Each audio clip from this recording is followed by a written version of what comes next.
አሰርሽ ራስዋን ሳተችና እንደዚህ ማሽቃበጥ አለብሽ? ቃል ትንሽ እንኳን አይሰማሽ?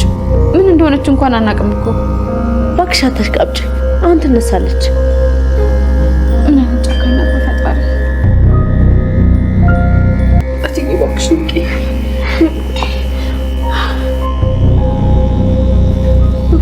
እትዬ ነቃሽ? ዘርቤስ ከንቺ ማሚዬ በጣም ኮነ ማሚዬ እናቴ ነቃሽልኝ? እናት ተመስገን። ከዚህ ደግሞ ወደዛ ዞር በይ። አንቺ ደግሞ ምን ተገተረሽ ታይናለሽ? ሂጂና ምግብ ነገር ሰሚላት። እሺ ሰራለ። ማም ምን ተፈጥሮ ነው? ቆይ በስልክ ምንድን ነው ያልሽ? አልማዝን እንደገደልኳት የሆነ ሰው አውቋል። ጉድሽን ለፖሊስ ተናገሪ። እስር ቤት መግባት ካልፈለግሽ በዚህ ሳምንት ውስጥ 2 ሚሊዮን ብር ልታመጭ ይፈልጋል። 2 ሚሊዮን ብር? አዎ በትክክል ሰምተሽኛል። 1 ሳምንት ብቻ ነው ያለሽ። ሌባ የሚጣለው ሲከፋፈል ነው እና ደግሞ 50% እንድትሰጠኝ እፈልጋለሁ። 50% ትቀልጃለሽ እንዴ? ምን ስለሆንሽ ነው 50% የምትሰጥሽ? ሁሉም ነገር ጨርሱት ላይ ነው። አዎ መቼም ቢሆን እንደዛ ሰጥሽ። አይዋ ኃይሉ ብልህ ትመስለኝ ነበር። ለካ አይደለህም። ቀልደኛ ከነጋ እኮ እንደዚህ አይነት ቀልድ አልሰራም። በጣም እኮ ነው ያዝናናሽ።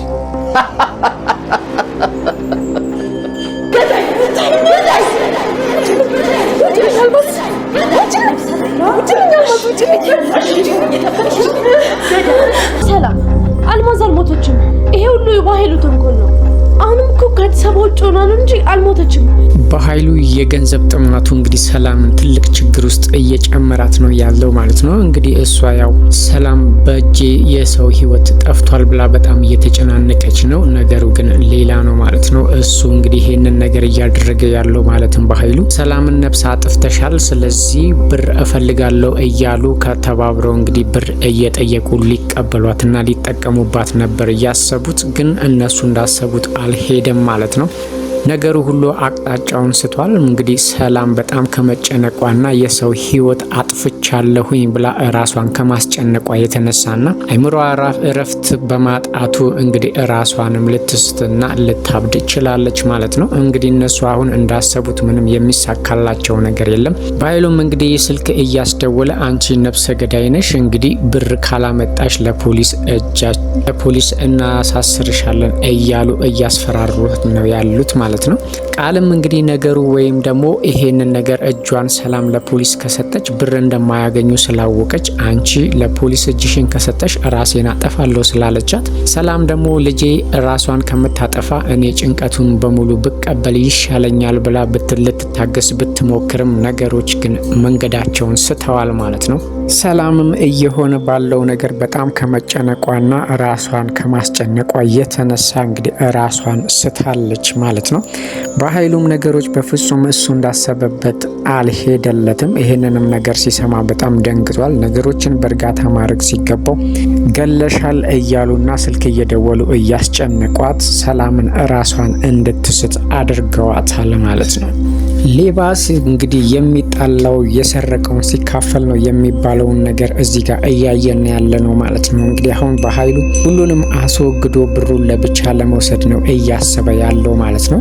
እንግዲህ ያው ቃልም ቀላል ሰው ስላልሆነች መጀመሪያ ላይ መታ እንግዲህ የሚሰጣትን የፐርሰንት ያህል የብር ብዛት ያህል በራሷ አስቀምጣለች። 50% እፈልጋለሁኝ ከዚህ በታች በፍጹም አልቀበልም ብለዋለች። እሱም እንግዲህ ስቆባታል ማለት ነው። ስቆና አሽፎባታል። እሷ ግን ኃይሉ በቁጥጥሯ ስር እንደሆነ ስለምታቅ፣ ምክንያቱም ሁሉም ሚስጥር እሷ ጋር ስላለ የጠየቀችውን ብር ካልሰጣት ነገሮችን በጠቅላላ እንደምታበላሻቸውና ነገሮች እሱ እንዳለው ብቻ እንደማይሆን ልታሳየው ሞክራለች ማለት ነው። በጣም ብልህ ትመስለኝ ነበረ፣ ግን በፍጹም ብልህ አይደለም ብላ እንግዲህ ጊዜው ጆሮ ውስጥ የማይገባ ቃል ተናግራው ሄዳ ነበረ። ግን ነገሩን ሲያብሰለስለውና ምን ለማለት እንደፈለገች ሲያስብ ሁሉንም ነገር ልታበላሽበት እንደሆነ እንግዲህ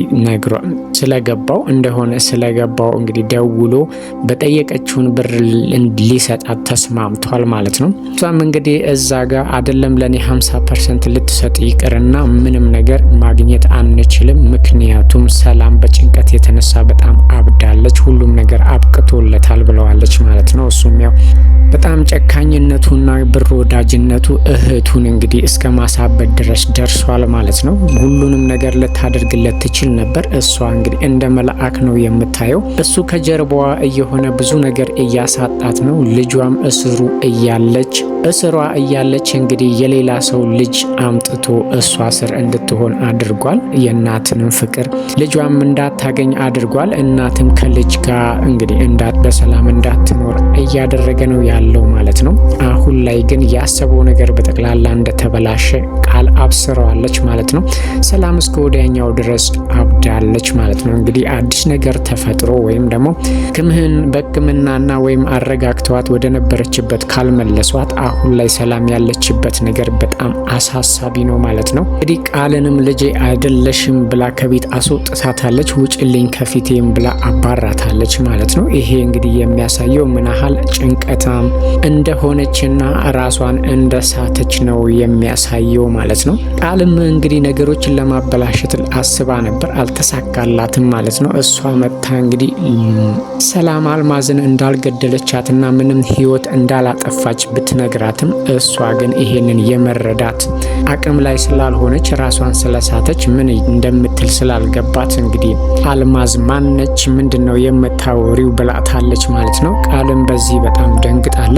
አሁን ላይ እንግዲህ ሰላም ያለችበት ሁኔታ በጣም አሳሳቢ ነው ማለት ነው። በሌላ በኩል እንግዲህ የበኃይሉ ቀኝ እጅ ያው በኃይሉ ከምንም በላይ የሚያምነው ሰው ነው። እሱም በራሱ መንገድ በኃይሉን ማጥቃት ይፈልጋል። ብዙ ነገር አሳጥቶታል፣ ብዙ በድሎታል። እንግዲህ ይሄንንም ነገር ለመበቀል ያሰበ ነው የሚመስለው። እንደገና ደግሞ ብሩንም ለብቻው ለመውሰድ እንዳሰበ አውቆበታል ማለት ነው። ስለዚህ ሳይቀድመኝ ልቅደም ብሎ ሚስጥር ለማባከንና ወይም ደግሞ የበኃይሉን ሚስጥር ለማውጣት እየሞከረ ነበር ማለት ነው። ብሌን ጋር ሲደውል ብሌን እንዳጋጣሚ ስልኳን አሳዳጊ እናቷ ጋር ትታ ነበር የወጣችው ማለት ነው። አሳዳጊ እናቷም ስልኳን አንስታ እንግዲህ ሄሎ ስትል ብሌን እየነገረ መስሎት እንግዲህ ለእነት ሰላም የብሌን እናት እንደሆነች ነግሯታል ማለት ነው። ሰላም የብሌን እናት ነች ይበላት እንጂ እሷ ግን በፍጹም አላመነችው። ምክንያቱም ከዚህ በፊት ልጇ በጣም ተጎድታለች። እናትሽ ነች ብለው ያመጧት ሰው ሴትዮ እንግዲህ ብሌንን ከምንም በላይ ጠባሳ ጥላባት አልፋለች ማለት ነው። ማንንም እንዳያምኑ አድርገዋቸዋል። ስለዚህ ልጄ ልትጎዳ ትችላለች። አሁንም ማንነቱ ባልታወቀ ሰው ይሄ ነገር እውነት ላይሆን ይችላል ብላ እንግዲህ ከብሌንም ለመደበቅ ሞክራ ነበረ። ስታስበው ደግሞ ይሄንን ነገር ከሌላ ሰው ከሰማች ጭራሽ በጣም ትከፋብኛለች፣ በእኔ ላይም ልታዝንብኝ ትችላለች ብላ እንግዲህ ሀሳቧንም ቀይራለች። ግን ገነት አሁን ላይ እርግጠኛ ሳልሆን አልነግራትም። ምክንያቱም ከዚህ በፊት ያረፈባት ነገር ከበቂ በላይ ነው። ሰዎች እንግዲህ ማንነታቸው ሳይታወቁና ሰው ስላለኝ ብቻ እኔ ሳላጣራ እናትሽ ነች አልላትም ብላ ብታስብም መጨረሻ ላይ ግን የሆነ ሰው በስልኳ ደውሎ አንድ ከባድ ሚስጥር እንደነገራትና ያ ሚስጥር ደግሞ እውነት ላይሆን ይችላል፣ እንደ በፊቱም ተስፋ እንዳታደርጊ ብላ ልትነግራት እያሰበች ነበረ ማለት ነው። ሌላው ዳግም ነው። ዳግም እንግዲህ ያው ከብሌን ጋር አሪፍ ግንኙነት ላይ ነው ያሉት ማለት ነው። ያው እንግዲህ አሁን ብሌን በጣም ጨንቋት ብቻዋን ስለ ሰላም እያወራች እያለ ደርሶ ምን እንዳስጨነቃት ቢጠይቃትም ምንም አላስጨነቀኝም፣ ግን የሰላም ሁኔታ በጣም አሳሳቢ ላይ ነው፣ የምታውቀው ነገር አለው ስትለው እንግዲህ በድጋሚ ዋሽቷታል። ምንም እንደማያውቅ ማለት ነው። ሁሉንም ነገር ያውቃል። ሰላም እንደዚህ እየሆነች ያለችበትን ነገር በጠቅላላ ያውቃል። እሱ ግን ምንም እንደማያውቅ ድጋሚ ሸምጥቷታል ማለት ነው። ከዚህ በፊትም ብዙ ነገር ዋሽቷት ነበረ። ያው ይቅርታ አድርጋለታለች። አሁንም ነገሮችን ቃስ ብሎ ቢያስረዳት መልካም ነበረ። እሱ ግን ምንም እንደማያውቅና ሰላምም ወደፊት መልካም እንደምትሆን እየነገራት ነበረ ማለት ነው። በዚህ መሀል እንግዲህ ተቀራርበው አይን ላይን በስስት እየተያዩ ባሉበት ሰዓት እንግዲህ በፍቅራቸው በጣም የምትቀናው ቃል እንግዲህ ይህንን ነገር ስታይ በጣም ተናዳለች ማለት ነው። የውሸቷን ስልክ እንደሚያወራም አድርጋ ወሬያቸውንና የፍቅር አይን ላይን መተያየታቸውን አቋርጣቸዋለች ማለት ነው። እሷም እየዛተችባቸው ነበረ። መቼም አብራችሁ ልትሆኑና ጥንድ ልትሆኑ አትችሉም። እናንተን የማለያይበትና እናንተን እስከ መጨረሻው የማጣላበት መንገድ አላጣም እያለች እንግዲህ ተንኮሏን እየሸረበች ነበረ። ዳግምን እንደምትወደው እናውቃለን። እሱ ደግሞ በፍጹም አይወዳትም። ከዚህ በፊትም ሚስጥሯን ለማውጣት እየሞከረ ነበረ። ያው ነገሮች እሱ እንዳሰቡት አልሄዱለትም እንጂ አሁን ላይ ግን ቃል የብሌንና የዳግምን ፍቅር ፍርክስክሱን ለማውጣት እያሰበችና እያቀደች ነው ያለችው ማለት ነው። በኃይሉም እንግዲህ አሁን ላይ ምን ሊያደርግ እንደሚችል ባናቅም ነገሮች እሱ ባሰባቸው መስመር በፍጹም አልሄዱለትም። በእርግጥ ስግብግብነትና ጅብነቱ መጨረሻ ላይ ትልቅ ችግር ውስጥ እንደሚጨምረው ጥርጥር የለውም። ቢሆንም ግን አሁን ላይ እህቱን በጭንቀት እንድታብድ አድርጓታል። ያሰበውም 2 ሚሊዮን ብር እንግዲህ ገደል ገብቷል ማለት ነው። መጀመሪያም ሰላም ይሄንን ሁሉ ብር ኬት አምጥቼ ነው የምሰጣቸው እያለች በጣም እየተጨነቀች ነበር። ነገሮች እየተደራረቡባትና በዚህ ላይ ደግሞ ነፍስ አጥፍቻለሁኝ ብላ እያሰበች ራሷን ከባድ ጭንቀት ውስጥ ስለጨመረች እነሱ ደግሞ 10 እየደወሉ ካልሰጠሽን እና ጋልጥሻለን አንቺ ነፍሰ ገዳይ ነሽ እያሉ እየደወሉ በጣም ስላጨናነቋት የራሳቸውን እቅድ ራሳቸው አበላሽተውታል ማለት ነው። እሷን አረጋግተው ቃስ ብለው ነገሮችን ማመቻቸት ሲችሉ ባስጨነቋት ቁጥር እንግዲህ የነሱን እቅድና ፕላናቸውን አበላሽተውታል ማለት ነው። ሌላ እቅድ ካላሰቡና እሷ ወደ ነበረችበት እንድትመለስ ካላደረጉ በስተቀር የሚፈልጉት ብርና ይሄን ሀል እንግዲህ ሰው እየጎዱበትና ደፋ ቀና እያሉበት ያለው እቅዳቸው ፍርክስክሱ ነው የሚወጣው ማለት ነው። አሁን ላይ በኃይሉም በጣም ግራ ተጋብቷል፣ እህቱ በማበዷ ማለት ነው። እንግዲህ ምን ማድረግ እንደሚችልና ሌላ ሀሳብ ማምጣት ይቻል አይችል ባናቅም አሁን ላይ ግን ያሰበው ሀሳብ ውድቅ እንደሆነበት በጣም እርግጠኛ ሆኗል ማለት ነው። ምክንያቱም ሰላም ስላበደች ብሩ ሰላም ጋር ነው ያለው ካላት ማለት ነው። እነሱ እንደሚያስቡት እንግዲህ ትልቅ ብር ይዛ እንደመጣች ነው እያሰቡ ያሉት። እሷ ግን ይሄን ያህል ብር ሲጠይቋት ኬታ አምጥቼ ነው የምሰጣቸው ብላ እያሰበች ነበረ። ምናልባትም ብሩ ቢኖራት አፋቸውን ለማዛጋት ወይም እዚህ ጭንቀት ለመላቀቅ እንግዲህ ልትሰጣቸው ትችል ነበረ። የጠሩላት ብር እንግዲህ በጣም አስደንግጧታል። ኃይሉም የሚያስበው ከውጭ ስትመጣ ትልቅ ረብጣ ብርን ተሸክማ እንደመጣች ነው እያሰበ ያለው። እንግዲህ ብር ይኑራት አይኑራት የሚያውቀው ጉዳይ የለም። ግን ቢሆንም አሁን ላይ ባቀደውና ባሰበው ነገር ላይ ራሱ በላሽቶታል ማለት ነው። ከመጠን በላይ ስላስጨነቋት ሰላም እንግዲህ እግዚአብሔር ካረዳትና ወደ ነበረችበት ካልተመለሰች በስተቀር ራሷን ስታ በትክክል አብዳለች ማለት ነው። ቤት ውስጥ እንግዲህ ለብቻዋም እያወራችና በጣም እየተጨነቀች ነበረ ማለት ነው።